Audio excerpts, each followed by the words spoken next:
Hello বন্ধুরা, দেখো ঘড়িতে বাজে 6:30। 6:30 থেকেই আমি ভিডিওটা শুরু করছি।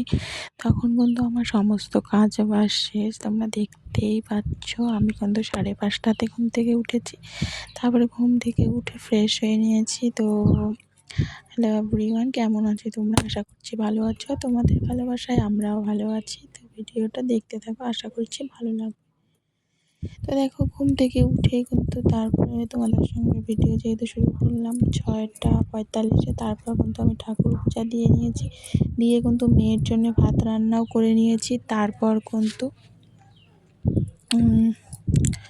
বাটার একটু দিয়ে ওকে মেয়ের জন্য স্কুলের জন্য পাউরুটি একটু ভেজে দিচ্ছিলাম। তো এমনিতে দিলে তো খায় না, তো এরকম করে দিলে খায়। তো দেখো এরকম করেই কিন্তু ওকে ভেজে দিই আমি। তো তারপর স্কুলে টিফিন দিয়ে মেয়েকে খাইয়ে দাইয়ে স্নান টান করিয়ে রেডি করিয়ে ওকে কিন্তু এখন আমরা কেউ দিতে যাই না, ওকে টোটোতে উঠাই দিয়ে ও একা একাই চলে যায়। তো দেখো টোটোতে উঠিয়ে দেওয়ার জন্য রাস্তায় নিয়ে যাচ্ছিলাম ওকে। তারপরে মেয়েকে টোটোতে উঠিয়ে দিয়ে আমি বাড়ি চলে এসে দেখি কি বাড়িতে সবজি রেখে গেছে। তারপরে কচুর ফুল রান্না করবো আজকে। দেখো রসুন আর কাঁচা লঙ্কা সোমবারে দিয়ে ভালোভাবে ভেজে নিয়ে কচুর ফুলগুলোকে একটু ভাপিয়ে নিয়ে সেগুলোকে দিয়ে দিলাম। এরপর পরিমাণ মতো হলুদ লবণ দিয়ে জল দিয়ে কষিয়ে কিন্তু কচুর ফুলটাকে রান্না করে নিব। আর এত পরিমাণে গরম পড়েছে কি বলবো, আর ছেলে প্রচণ্ড অত্যাচার করছিল, সেই জন্য কিন্তু আমি অত কিছু রান্না করতে পারিনি। সকালে রান্না করেছিলাম ডাল আর ডাল রাঁধছি, মিষ্টি কুমড়া সিদ্ধ দিয়েছিলাম ডালে। তো তারপরে কিন্তু আমি শুধু এগুলিই রান্নাম। আর কাকুরে ভাজছি। এদিকে দেখো জামা কাপড়গুলোকে তারপরে ধুয়ে শুকোতে দিয়ে ছেলেকে খাইয়ে স্নান করিয়ে কিন্তু ঘুম পাড়িয়ে নিয়েছি। তারপর দেখো যে সেদিন যে ভিডিওটা করেছিলাম পাশের বাড়ি অনুষ্ঠানে, ওই ভিডিওটা গেছিলাম যে সেদিন ওটা। তারপরে ছেলেকে ঘুম পাড়িয়ে নিয়ে দেখো কত এলোমেলো করে রেখেছে ছেলে। সাইকেল টাইকেল এইসব নিয়ে খেলা করছিল। সব খেলনাগুলোকে একসাথে রেখে দিলাম। আর অগোছালো রাখলে না একদমই ভালো লাগে না। আর এদিকে দেখো সবজির ব্যাগ ট্যাগ সেগুলোকেও আমি ভালোভাবে ফ্রিজে ঢুকিয়ে রাখবো, কারণ এগুলো তার আমার এখন লাগবে না। তারপরে রান্নাঘরে এসে দেখো কত মানে নোংরা জমা হয়ে গেছে, সেগুলিকে ভালোভাবে প্লাস্টিকে ঢুকিয়ে আমি কিন্তু এখন ফেলে দিব। তারপরে গ্যাসের উপরটার কিন্তু একদম অবস্থা খারাপ হয়ে গেছে, কি বলবো, সেটাকে ভালোভাবে ক্লিন করে নিব। গ্যাসটাকে মুছে নিয়ে ভালোভাবে পরিষ্কার করবো গ্যাস টেবিলটাকে। তো দেখো এখন কিন্তু আমি রান্নাঘরের কাজেই লেগে গেলাম।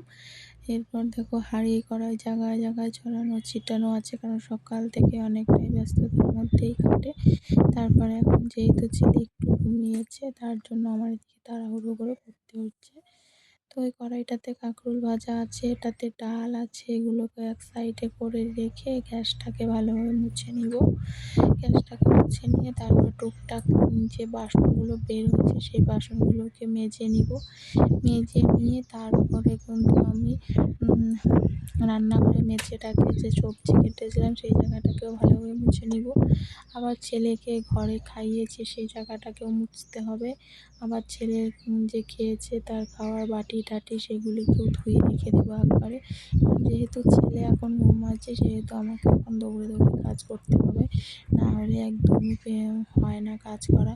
কান্না করতেই থাকে, কি বলবো, আর যে পরিমাণে গরম পড়েছে কান্নাটাই স্বাভাবিক, তাই না? আর দেখো এদিকে কিন্তু আমি নিচে একটা গামলাতে মানে বাসন রাখি, এখানেও প্রচুর জল জমা হয়ে গেছিলো, সেগুলোকেও জলটাকে ফেলে তারপরে বাসনগুলোকে রাখলাম।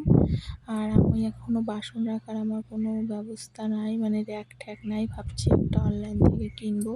তোমরা অবশ্যই কমেন্টে জানিও কীরকম কিনলে ভালো হয়। তো এদিকে দেখো টুকটাক যে বাসন টাসনগুলো মাজা, চামচ ঠামচ হাবি যাবি যত কিছু একদম এঁটো হয়েছিল সবগুলোকে আমি ভালোভাবে এদিকে মেজে নিয়েছি। মেজে নিয়ে তারপরে কিন্তু আমি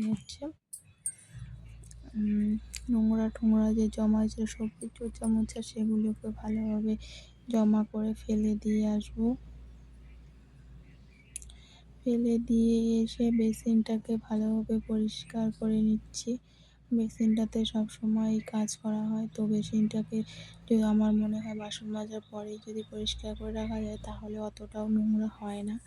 তো আমি সবসময় টাইমের কাজগুলো টাইমে করতেই ভালোবাসি, যেহেতু ছোটো বাচ্চা আছে। যেহেতু কিন্তু আজকে আমি ঘুম থেকে উঠেছিলাম 5:30 নাগাদ। 5:30টার সময় ঘুম থেকে উঠে সমস্ত কাজ বাজ সেরে, যেহেতু আজকে ওর বাবার ছিল হাটবার, মানে দোকান যেহেতু আছে আমাদের, সেহেতু আজকে হাট ছিল। তার জন্য কিন্তু ওর বাবাকে আমি 6:30টাতেই পাঠিয়ে দিয়েছি। চা চা দেয়নি, আমার মুড়ি দিয়েছি খেতে, খেয়ে দিয়ে কিন্তু চলে গেছে। তারপরে দেখো প্রচুর জামা কাপড় যেগুলো কালকের সেগুলো শুকিয়েছিল, এগুলোকে ভালোভাবে ভাঁজ করে নিচ্ছিলাম। ওর বাবার প্যান্ট ট্যানগুলো এগুলো কিন্তু আমি কালকে ধুয়েছিলাম, এগুলো আজকে শুকিয়েছে। আর আজকে যেগুলো ধুয়েছি ওগুলো এখনও শুকায়নি, তো ভাবলাম একটু ভাঁজ করে রাখি। আর ঘরটাকে ভালোভাবে পরিষ্কার করে নিচ্ছিলাম। দেখো রোদ্রে কি প্রচণ্ড তাপ, কি বলবো, একটু বৃষ্টি হলো আর কিন্তু নেই। তারপরে আমি ঘরটাকে ভালোভাবে ঝাড়ু দিয়ে নিচ্ছিলাম। আর সকালে তো আমি রোজ দিনই ঘর মুছি, সকাল টাইমটা আমার ঘর ঝাড় দেওয়া হয় না, তো এখন কিন্তু আমি ভালোভাবে ঘর ঝাড়ু দিয়ে দিচ্ছিলাম।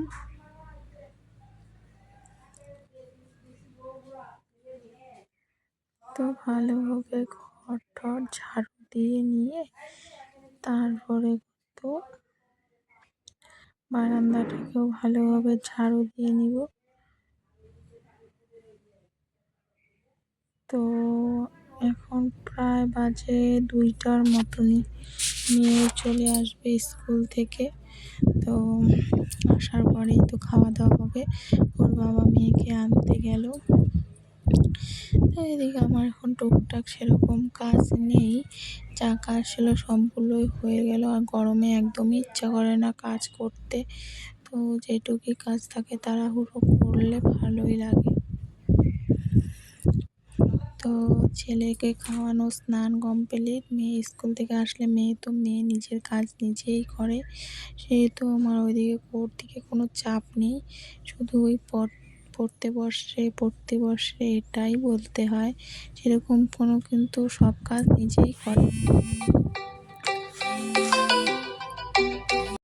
তারপরে দেখো এদিকে আমি বারান্দাটাকে ভালোভাবে ঝাড় দিয়ে নিচ্ছিলাম। ঝাড় দিয়ে নিয়ে তারপরে কিন্তু একটু মানে যাবো একটু, ভাবছি রাস্তার দিকে, কারণ সেখানে না প্রচুর লোকজন মাছ মারতেছে, এটাই দেখতে যাব। বারান্দাটা ঝাড়ু দিয়ে যাব। তো তোমাদের ওদিকে কেমন গরম অবশ্যই কমেন্টে জানিও। আমাদের এদিকে কিন্তু প্রচুর গরম। তো দেখো আমি মাছ মারা দেখতে রাস্তায় বেরোলাম, দেখো কত লোক মাছ মারছে, কি বলবো আর। তো টাটা, ভিডিওটা আর বড় করছি না, এখানেই শেষ করছি। আশা করছি তোমাদের ভালো লাগবে, ভালো লেগে থাকলে অবশ্যই চ্যানেলটা সাবস্ক্রাইব করে দিও আর পাশে থেকো। দেখা হচ্ছে আর একটা নেক্সট ভিডিওতে। ভালো থেকো, সুস্থ থেকো, টাটা। তো তোমাদের দিকে কি এরকম মাছ মারে অবশ্যই কমেন্টে জানিও।